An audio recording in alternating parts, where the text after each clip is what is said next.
মিক্সির মধ্যে মা দিয়ে দিচ্ছে ভাত। তারপরে দেখো কি সুস্বাদু রেসিপি মা তৈরি করে দেখাবে। নমস্কার ভিউয়ার্স, মা কঙ্কালী রান্নাঘরে তোমাদেরকে আবার স্বাগত জানাই। বড়দেরকে আমার প্রণাম ও ছোটদেরকে ভালোবাসা দিয়ে আজকের ভিডিও শুরু করলাম। আজকেও মা তোমাদের জন্য দারুণ একটি নতুন ধরনের রেসিপির ভিডিও নিয়ে আমাদের চ্যানেলে হাজির হয়েছে। তোমাদের বাড়িতে যদি রাতেকার বাসি ভাত থেকে যায়, সেই ভাত এবার থেকে ফেলে না দিয়ে খুব সহজেই এবং অল্প কিছু উপকরণ দিয়ে তোমরা এই ভাত পকোড়া রেসিপিটি বাড়িতে বানিয়ে নিতে পারো। বানানো খুব সহজ এবং খুব অল্প সময়ের মধ্যে তৈরি হয়ে যায়। তাই আজকের এই ভিডিওটি তোমরা স্কিপ না করে প্রথম থেকে শেষ অবধি দেখতে থাকো। আশা করি তোমাদের আজকের রেসিপিটি খুবই ভালো লাগবে। খুব সামান্য উপকরণ নিয়ে নেওয়া হয়েছে। হলুদের গুঁড়ো, লঙ্কার গুঁড়ো, সুজি, নুন, আদা কুচি এবং বেসন। এরই সাথে মা কেটে নিচ্ছে ধনেপাতা এবং কাঁচা লঙ্কা। গরম ভাতের সাথে এই ভাত পকোড়াটা তোমরা খেয়ে দেখবে, অপূর্ব লাগে খেতে বন্ধুরা। কাঁচা লঙ্কা এবং ধনেপাতাটা মা কেটে নিয়েছে। নিয়ে নেওয়া হয়েছে আগের দিনকার বাসি ভাত।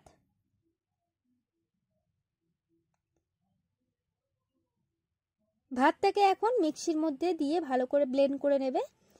তোমরা চাইলে এটা গরম ভাত দিয়েও বানাতে পারো, তাহলে কিন্তু আলাদাভাবে ব্লেন্ড করা দরকার হবে না, কারণ গরম ভাত খুব সহজে মেখে নেওয়া যায়। কিন্তু আজকে এটা তোমাদেরকে বাসি ভাত দিয়ে পকোড়াটা তৈরি করে দেখাবে, কারণ ভাত যাতে নষ্ট না হয় সেই জন্যই তোমাদের সাথে এই রেসিপিটা মা আজকে শেয়ার করবে। ভাতের সঙ্গে আমরা ব্লেন্ড করে নেব কয়েক কুচি আদা, ওর সাথে মা দিয়ে দিচ্ছে একটা গোটা কাঁচা লঙ্কা।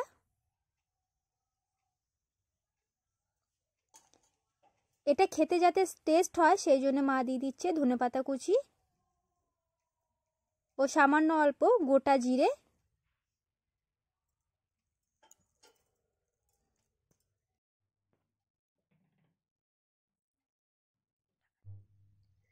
আমাদের মিক্সির কৌটোটা ছোট আছে, তাই মা ভাতটাকে দুবার বেটে নেবে। বাড়িতে থাকা সামান্য কিছু উপকরণ ও আগের দিনকার বাসি ভাত দিয়ে খুব সহজেই তোমরা এই ভাত পকোড়া রেসিপিটি বানিয়ে নিতে পারো।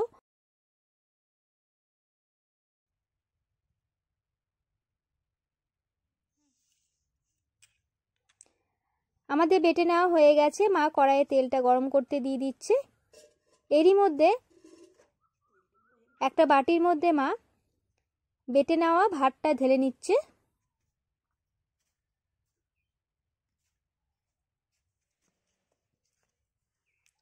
কতটা মিহি করে বেটে নেওয়া হয়েছে দেখো।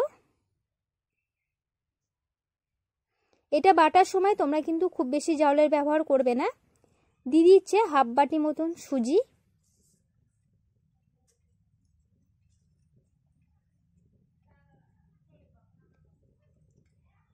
লাল লঙ্কার গুঁড়ো,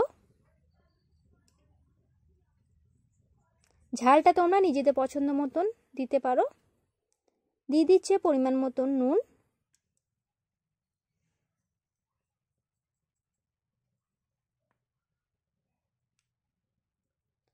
খুব সামান্য হলুদের গুঁড়ো। এরই সাথে মা দিয়ে দিচ্ছে এক বাটি বেসন। দিয়ে দিচ্ছে কেটে রাখা ধনেপাতা। আমরা ধনেপাতাটা দুবার ব্যবহার করেছি, একবার ভাতটা বেটে নেওয়ার সময় আর এখন মাখিয়ে নেওয়ার সময় মা দিয়ে দিচ্ছে। এরই সাথে দিয়ে দিতে হবে কসুরি মেথি। তোমাদের কাছে যদি এটা থাকে তাহলে দিতে পারো, নাহলে এটা অপশনাল আছে। তবে মেথি পাতাটা দিলে খেতে কিন্তু খুবই সুস্বাদু হয়, খুব সুন্দর একটা পকোড়া থেকে গন্ধও বের হয়। পাতাটা শুকনো, তাই মা হাতে করে গুঁড়ো করে দিয়ে দিচ্ছে। খুব ভালো করে মেখে নিতে হবে। আমাদের এই ভিডিওটি যারা ইউটিউব থেকে দেখছো, মা কঙ্কালী রান্নাঘর ইউটিউব চ্যানেলটি তোমরা সাবস্ক্রাইব করে দিও। যারা আমাদের এই ভিডিওটি ফেসবুক পেজ থেকে দেখছো বন্ধুরা, তোমাদের কাছে ছোট্ট একটি অনুরোধ, মা কঙ্কালী রান্নাঘর ফেসবুক পেজটি তোমরা ফলো করে দিও। আমরা ডেইলি নিত্য নতুন রান্নার রেসিপির ভিডিও নিয়ে মা কঙ্কালী রান্নাঘর ইউটিউব চ্যানেল এবং ফেসবুক পেজে হাজির হচ্ছি।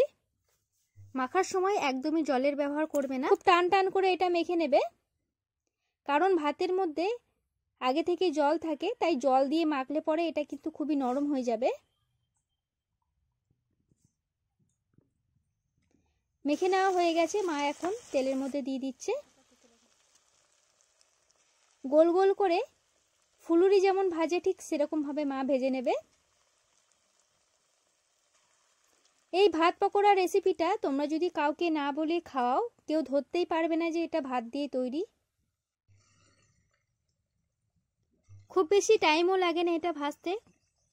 চটজলদি তোমরা এই পকোড়াটা বানিয়ে নিতে পারো বাড়িতে। গরম চা বা গরম ভাত দুটোর সঙ্গে খেতে খুবই সুস্বাদু হয়। লাল করে ভেজে নেওয়া হয়ে গেছে।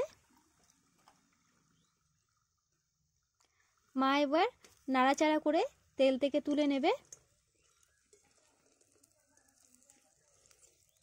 দারুণ মুচমুচে হয় খেতে এটা।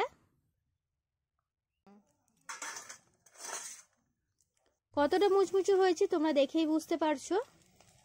বাকি পকোড়াগুলো মা ঠিক একইভাবে ভেজে নেবে।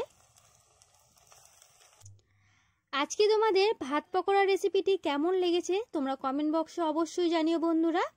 ভালো লেগে থাকলে ভিডিওটি একটি লাইক করে দিও, চ্যানেলটি সাবস্ক্রাইব করে দিও। আমরা ডেইলি নিত্য নতুন রান্নার রেসিপির ভিডিও নিয়ে মা কঙ্কালী রান্নাঘর ইউটিউব চ্যানেল এবং ফেসবুক পেজে হাজির হচ্ছি। এবার থেকে তোমরা বাসি ভাত ফেলে না দিয়ে এইভাবে ভাত পকোড়া রেসিপিটি বাড়িতে বানিয়ে নিতে পারো।